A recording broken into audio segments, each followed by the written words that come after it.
Mungkin lepas ni dia akan keluar single baru ke, kita tak tahu. Kepada peminat Syahir, kita nanti-nantikanlah. Embun pun takkan mampu menyubuh sekutu.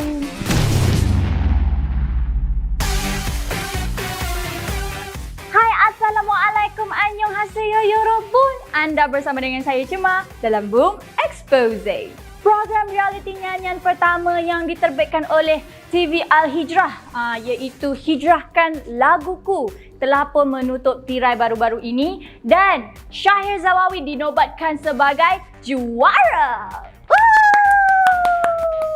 Tepulah. Syahir Zawawi dinobatkan sebagai juara Hijrahkan Laguku. Korang perasan tak? Ini bukan kali pertama Syahir dinobatkan sebagai juara. Ni sebenarnya dah 2 kali ya.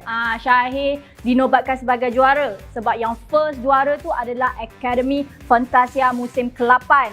Yang ini adalah untuk Hijrahkan Laguku. Dua-dua program ni dia dapat juara. Alhamdulillah. Sebagai orang kampung Syahir rasa bangga atau koma tiba Jimmy pula. Jadi Syahir membawa pulang sebanyak RM100,000.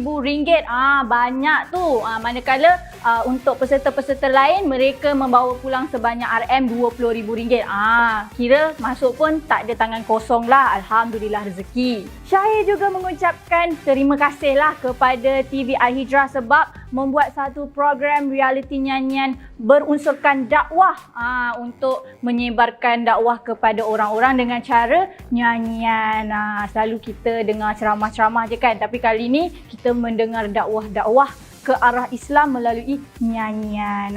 Gitu, cara yang menarik. Jadi guys, kalau korang perasan yang Syahir ni dia punya kewujudan dalam industri muzik agak tidak konsisten. Kejap dia muncul, kejap dia hilang, dia tenggelam, dia timbul, tenggelam, timbul, hilang. Lepas tu muncul balik dah macam biskut chips more. Kejap ada, kejap tak ada, kejap ada, kejap tak ada. Dan dia pun telah berjanji yang dia tidak akan hilang lagi dan dia juga meminta doa daripada peminat-peminat orang ramai supaya mendoakan supaya perjalanan dia dalam industri ini dipermudahkan untuk kehidupan dia pada masa akan datang.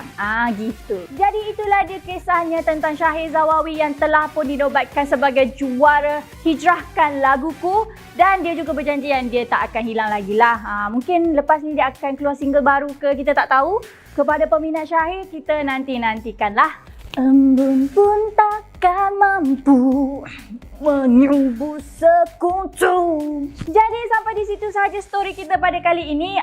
Korang jangan lupa untuk follow Boom Malaysia di semua social media platform. Kita ada Facebook, Twitter, Instagram dan juga TikTok. Dan jangan lupa untuk like, komen dan share video ini. Lepas tu subscribe YouTube Boom Malaysia dan turn on notification supaya you guys akan dapat notifikasi setiap kali kami post video baru tentang berita menarik di dalam Malaysia dan juga luar Malaysia. Okey, sampai di sini sahaja story kita pada kali ini. Kita jumpa lagi di video akan datang bersama dengan saya Cema di Boom Expose. Bye bye. Annyeong.